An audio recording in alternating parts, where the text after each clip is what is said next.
Ever get that feeling like you want to just dive right into something? Like you just want the core of it all right now. That's what we're doing today. We're talking about those big, sprawling family trees you see in the Bible, all those names and generations, and what it all really means. Yeah, those genealogies can seem pretty daunting at first glance, right? It's like you need a map just to navigate them. But I think a lot of people are really curious about what they can tell us about history and the people who wrote them down. And, are they just stories or is there some historical truth there too? Exactly. So today we're taking a deep dive into biblical genealogies. Away from different interpretations. So we're not just looking at these genealogies from a strictly religious viewpoint. We'll also be drawing on secular academic perspectives, exploring those fascinating areas where myth, legend, and potential historical events all intertwine. Okay, so let's jump right in. To the very beginning. We're talking Adam and Eve, the first humans, according to the Bible, created by God. It's a story that's so foundational for so many. Absolutely. But it's fascinating to consider how this story relates to modern science. We have DNA research today that points to something called Y-chromosomal Adam and mitochondrial Eve. And I think for many people, when they hear those names, they instantly picture the Adam and Eve from the Bible. Oh, yeah, I can see how that connection is made immediately. It seems like the scientific version of the biblical pair. Right. But in reality, science paints a more nuanced picture. So Y-chromosomal Adam and mitochondrial Eve, they weren't necessarily a couple. And what's really important is that they weren't the only Homo sapiens walking around back then. They represent specific lineages, you see. So Y-chromosomal Adam, that's the male line whose Y chromosome has survived all the way to today. And mitochondrial Eve represents the female line whose mitochondrial DNA has persisted. And all about inheritance and how certain lines continued while others died out. So when you look at the biblical account and DNA research side by side, it really gets you thinking about how differently these approaches tackle the question of where we come from. I see. So it's more about tracing specific genetic markers than pinpointing a single original couple. Okay, moving on in the Genesis narrative, we meet Cain and Abel. Cain the farmer, Abel the shepherd, and then, of course, the tragic story of Cain murdering Abel out of jealousy. Yeah, and one thing that I always find really interesting is the possible cultural context here.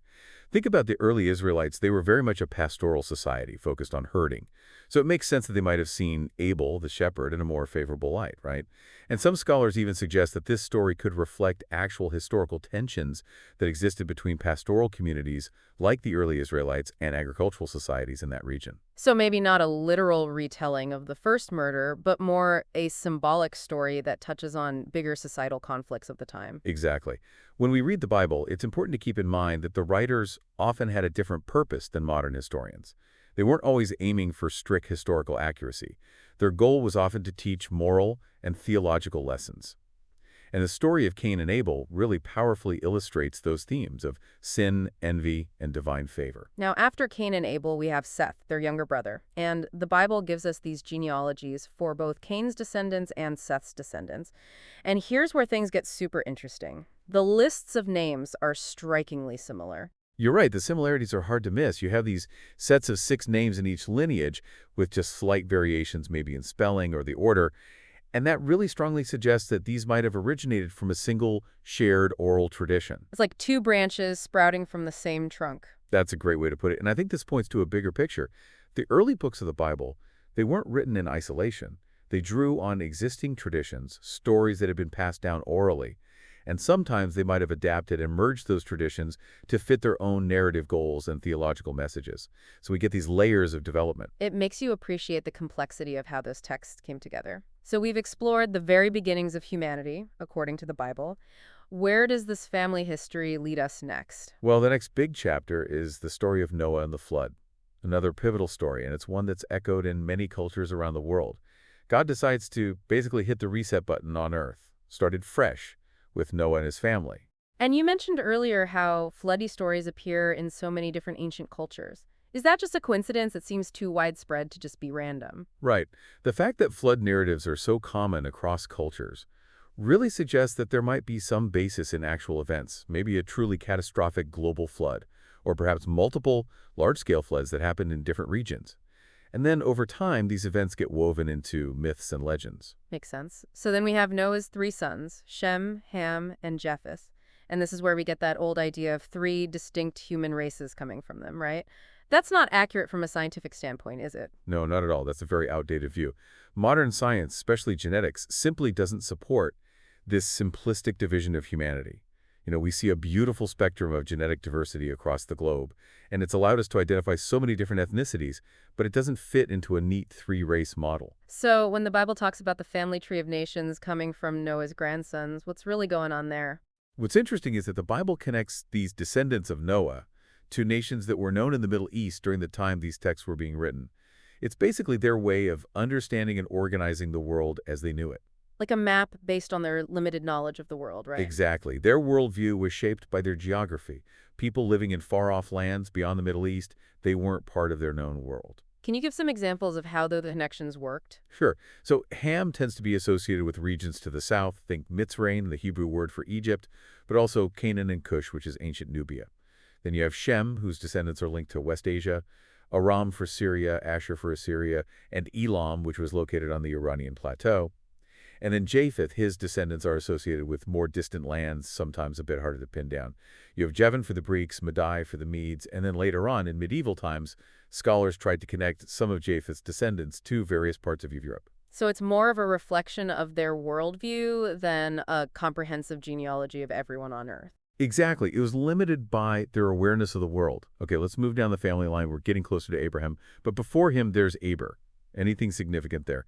Actually, yes. So Arpachshad, who was a descendant of Shem, he had a grandson named Eber. And that name Aber is most likely where the term Hebrew comes from. Then a few generations later, you have Terah, and he had three sons, Abraham, Nahor, and Haran. And of course, Abraham, the patriarch of Judaism, Christianity, and Islam, the big three Abrahamic religions. His family life, though, wasn't exactly simple, was it? Not really. I mean, he was married to his half-sister Sarah, which might seem strange to us now, but it wasn't uncommon back then. And Sarah initially had trouble having children, so following the customs of that time, Abraham also had a son, Ishmael, with Sarah's servant Hagar, who is Egyptian.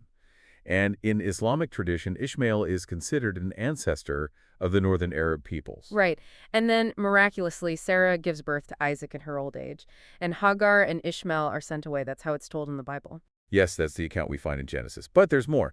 Abraham later takes another wife, Keturah, and they had a son named Midian, who's considered the ancestor of the Midianites, a group that pops up again later in the biblical story. Okay, so Isaac marries Rebekah, his cousin, and they have twins, Esau and Jacob.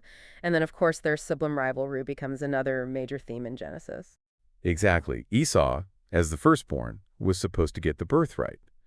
But Jacob, well, he manages to trick his way into getting it. And then later, Jacob falls in love with his cousin Rachel, but he gets tricked into marrying her older sister Leah first. It's a whole thing. Ultimately, he ends up marrying both sisters and has 12 sons and a daughter Dinah. And those 12 sons become the ancestors of the 12 tribes of Israel. Wait a minute. There are 12 tribes, but Jacob had 13 kids. How does that work? Good catch. So Joseph, who was Rachel's firstborn and Jacob's favorite, received a double portion of inheritance. So his land was split between his two sons, Ephraim and Manasseh. And then the tribe of Levi, they were set apart for a priestly service. They didn't get their own land allocation. So that brought the number of landholding tribes back down to 12. Okay, that makes sense. Now, what about Israel's neighbors like Ammon, Moab, and Edom? They play an important role later on in the story. Are they connected to the family tree too? Actually, yes. The Moabites and Ammonites are said to be descended from Lot, who is Abraham's nephew. And the Edomites, they trace their ancestry back to Esau, Jacob's twin brother. So even with all the conflicts that arise later, there's this underlying sense of shared ancestry. Okay, so the tribes are established, and then we move into the period of the Exodus and beyond. And it seems like the tribes of Levi and Judah become especially important. Absolutely. Levi, of course, becomes the priestly tribe, and Judah is where the royal line eventually comes from. And it's the story of Joseph in Egypt that sets the stage for the Exodus, with Moses ultimately leading the Israelites out of slavery.